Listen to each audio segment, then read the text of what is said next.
राष्ट्रवादी काँग्रेसचे नेते तथा माजी मंत्री धनंजय मुंडे यांच्या वाढदिवसानिमित्तानं माजलगाव विधानसभा मतदारसंघात विविध ठिकाणी शुभेच्छांचे बॅनर झळकतात। मात्र या बॅनर्सवरती भावी कॅबिनेट मंत्री असा उल्लेख करण्यात आलेला आहे आणि त्यामुळे स्थानिक राजकीय वर्तुळात चांगल्याच चर्चांना उधाण आलंय। माजलगाव शहरासह परिसरातील प्रमुख चौकांमध्ये हे बॅनर्स लावण्यात आलेले असून शुभेच्छक म्हणून ऊसतोड कामगार सहकारी संस्थेचे अध्यक्ष तथा ब्रह्मगाव ग्रामपंचायतीचे उपसरपंच अनिल राधे कांबळे यांचं नाव आहे। बॅनरवरील या मजकुरामुळे वाढदिवसाच्या शुभेच्छांसोबतच आता राजकीय वर्तुळात मंत्रीपदाच्या चर्चांना सुद्धा वेग आलाय। या सगळ्या संदर्भात माहिती जाणून घ्यात बीडमधून आकाश सावंत आपल्या सोबत आहेत।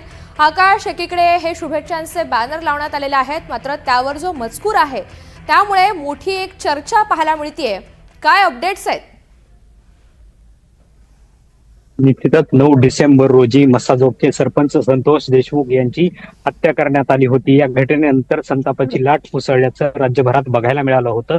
त्यानंतर धनंजय मुंडे यांच्या निकटवर्तीय वाल्मिक कराड याला जे आहे ते अटक करण्यात आली आणि यानंतर कुठेतरी धनंजय मुंडे यांना मंत्रिपदावरून पायउतार व्हावं लागलं होतं। त्यानंतर धनंजय मुंडेवरती विरोधकांनी आरोप केले, मात्र या प्रकरणामध्ये कुठेतरी धनंजय मुंडेंचं नाव देखील घेण्यात आलं होतं। मात्र या सर्व प्रकरणातून धनंजय मुंडे यांना क्लीन चिट मिळाली होती आणि कुठेतरी आता 18 महिन्याचा काल उलटलाय आणि 18 महिन्यानंतर देखील धनंजय मुंडे यांना यांची मंत्रिमंडळामध्ये कुठेतरी वर्णी लागण अशी उत्सुकता होती, मात्र तसं काही घडलं नाही। मात्र उद्या धनंजय मुंडे यांचा वाढदिवस आहे। याच वाढदिवसाच्या पार्श्वभूमीवर जे आहे ते बीडच्या माजलगाव मतदारसंघ म्हणजे आमदार प्रकाश सोळंके यांचा मतदारसंघ आहे आणि याच मतदारसंघामध्ये प्रकाश सोळंके यांनी धनंजय मुंडेवरती अनेकदा टीका केल्याचं देखील आपण पाहिलं असेल की माझं मंत्रिपद मला जातीमुळे मिळालं नाही असं देखील प्रकाश सोळंके यांनी म्हटलं होतं। आता त्याच मतदारसंघ त्यांच्या माजलगाव मतदारसंघामध्ये जे आहे धनंजय मुंडेंना पुन्हा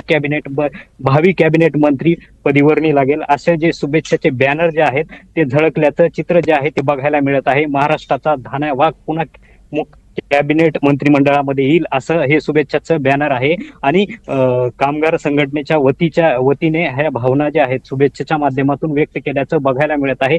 उद्या धनंजय मुंडे यांचा वाढदिवस आहे। या वाढदिवसानिमित्त राष्ट्रवादी अजित पवार गटाकडून त्यांना शुभेच्छाचं मंत्रीपद दिलं जातं। हे वाढदिवसाचं गिफ्ट दिलं जाईल का हे देखील पाहणं आता महत्वाचं ठरतंय। मात्र या बॅनरची सध्या राज्यभरात चर्चा होताना बघायला मिळत आहे। निश्चित आकाश, धन्यवाद सविस्तर माहितीसाठी।